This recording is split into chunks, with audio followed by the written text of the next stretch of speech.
প্রতিদিনই নতুন নতুন মোড় নিচ্ছে ইরান আমেরিকা ইসরায়েলের কনফ্লিক্ট। আপনারা জানেন যে এতদিন যুক্তরাষ্ট্র অর্থাৎ ডোনাল্ড ট্রাম্প তিনি বলেছেন যে ইরানকে হরমুজ প্রণালী সকলের জন্য খুলে দিতে হবে।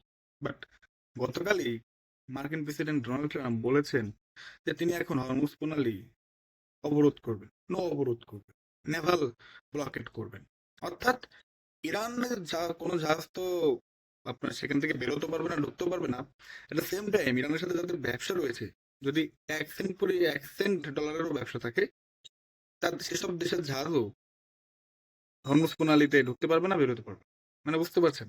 এখন ইরানের সাথে তো ব্যবসা রয়েছে অন্য দেশে, কারণ ইরানের সাথে তো আপনার তেলের ব্যবসা। আর ইরানের কাছ থেকে তেল কিনে কে? ইউরোপিয়ানরা কেনে, ইউরোপিয়ান দেশরা কেনে, এশিয়ার দেশরা কেনে, ইভেন আপনার আমাদের সাউদার্ন এশিয়া তারা আমরা কিনি।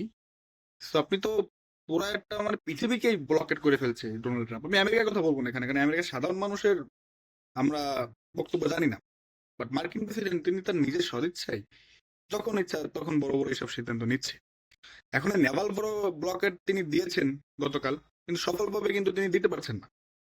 কারণ ইরানের আপনার ছোট ছোট আমরা স্পিড বোট দেখি না, ইরানের যে রেভলিউশন গার্ড, তারা এটাই করেই আমেরিকার যে ডিস্ট্রয়ার জাহাজগুলো রয়েছে সেগুলোকে হরমুজ প্রণালী থেকে বের করে দিতে পেরেছে। অর্থাৎ আপনার ক্ষেপণাস্ত্র তাক করার সাথে সাথেই নাকি এসব আমেরিকার নেভালের যে জাহাজগুলো রয়েছে, যুদ্ধ জাহাজ, সেগুলো নাকি হরমুজ প্রণালী ত্যাগ করেছে, এমনটাই জানিয়েছে ইরান।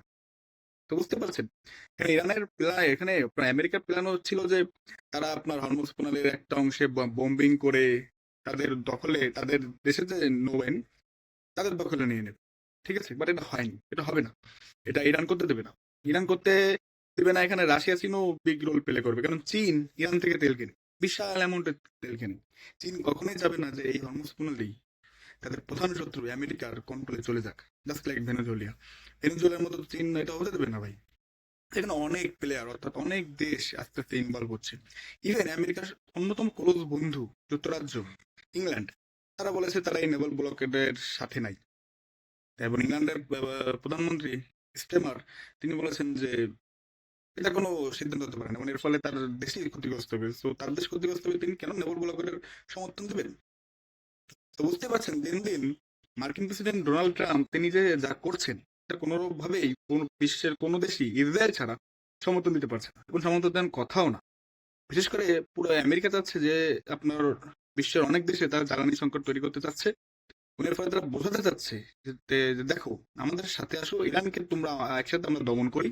কারণ মার্কিন যুক্তরাষ্ট্র এখন সত্যি কথা বলতে গেলে ইরানকে একা দমন করতে পারছে না। ইরান দেখে দিয়েছেন যে ইরান দেখে দিয়েছে যে তাদেরকে দমন করতে পারবে। এই যুদ্ধ শুরুর আগে কে ভাবছিল ভাই যে ইরান একা সিঙ্গেল হ্যান্ড 40 দিনের বেশি আমেরিকার সাথে যুদ্ধ করে টিকে থাকবে? কে ভেবেছিল? আমরাও ভাবিনি। কারণ আমেরিকা পাওয়ার হাউস ছিল। বাট আজ দেখেন 40 দিন পর যুদ্ধের আমেরিকাকে কিন্তু অনেক বেশি এখন হিসাব নিকাশ করতেছে যে না, আমেরিকার সাথে তো লড়া সম্ভব যদি আমাদের মনোবল থাকে, যদি আমরা ঠিক থাকি, আমাদের দেশের জনগণের মধ্যে ঐক্য থাকে, আমেরিকাকে বিট করা সম্ভব। ভিয়েতনামের মতো পরিস্থিতির শিকার হতে যাচ্ছে আমেরিকা এখানে। ভিয়েতনামে লং টাইম যুদ্ধ করে আমেরিকা হেরেছিল, এটা আমেরিকার ইতিহাসের জন্য কলঙ্ক। এট দ্য সেম টাইম ইরানের সাথে তারা হারার পথে।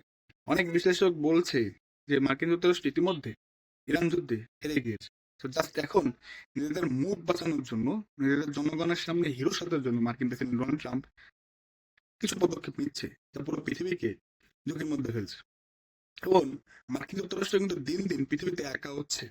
তাদের ইউরোপিয়ান ব্লক, ন্যাটো, তারা এখন সবাই ট্রাম্পের এইসব পাগলাটে সিদ্ধান্তের বিরুদ্ধে কথা বলছে। তো বুঝতে পারছেন জল কোথায় গড়াচ্ছে। ইরান পাওয়ার হিসেবে আত্মপ্রকাশ করতেছে বা করে ফেলেছে। এই ইরান এই যুদ্ধ শুরুর আগে কিন্তু পাওয়ার হিসেবে পৃথিবীতে বিবেচিত হতো না।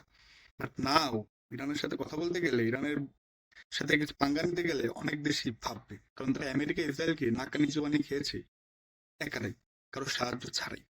হ্যাঁ, অনেকে বললেন পরোক্ষভাবে রাশিয়া চীন সাহায্য করেছে, সেটা পরোক্ষ, প্রত্যক্ষভাবে তো করে নাই। So, ইরান দেখিয়ে দিয়েছে যে আপনাদের মধ্যে যদি ইমানি বল থাকে, অর্থাৎ আত্মবিশ্বাস থাকে, এবং জাতি হিসেবে যদি একত্রে থাকেন, তাহলে যে কোনো বিশ্বের পরাশক্তিকে আপনি মোকাবেলা করতে পারবেন। সেম টাইম বিশ্বের যেসব দেশের জনসংখ্যা 10 কোটির কাছাকাছি, সেসব দেশ কখনোই যুদ্ধে হারেনি। এটা যুদ্ধের একটা নির্মম বা অলৌকিক বাস্তবতা। ইরানের জনগণ ইরানের দেশটা কিন্তু অনেক বড়, প্রায় 16 লক্ষ আয়তন। এট দ্য সেম টাইম তাদের জনগণ অনেক। তো ইরানকে হারানো কখনই আমেরিকার জন্য সহজ ছিল না বা সম্ভবই ছিল না।